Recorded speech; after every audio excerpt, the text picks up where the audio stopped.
राज्यामध्ये महाविकास आघाडीला 180 जागा मिळतील असा विश्वास काँग्रेसचे नेते विजय वडेट्टीवार यांनी व्यक्त केलेला आहे। वडेट्टीवार यांच्याकडून राजुरातले उमेदवार सुभाष धोटे यांचा प्रचार करण्यात आला आणि या दरम्यान त्यांनी हे वक्तव्य केलंय।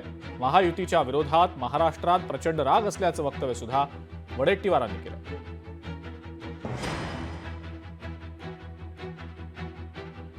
महाविकास आघाडी महाराष्ट्रात सत्तेत येते आहे।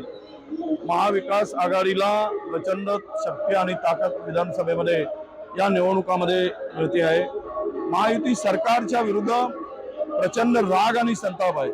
शेतकरी, शेतमजूर, महिला हे सर्व यावर या सरकारच्या एकूण कार्यावर संताप आणि राग व्यक्त करताना आम्हाला दिसत आहे। सुभाषभाऊ धोटे आमचे महाविकास आघाडीचे उमेदवार आहेत, ते 100% जिंकतील असं सर्वत्र वातावरण आहे आणि सत्तेमध्ये येण्यासाठी महाविकास आघाडीला महाराष्ट्रातील मतदार 180 जागा निवडून देईल।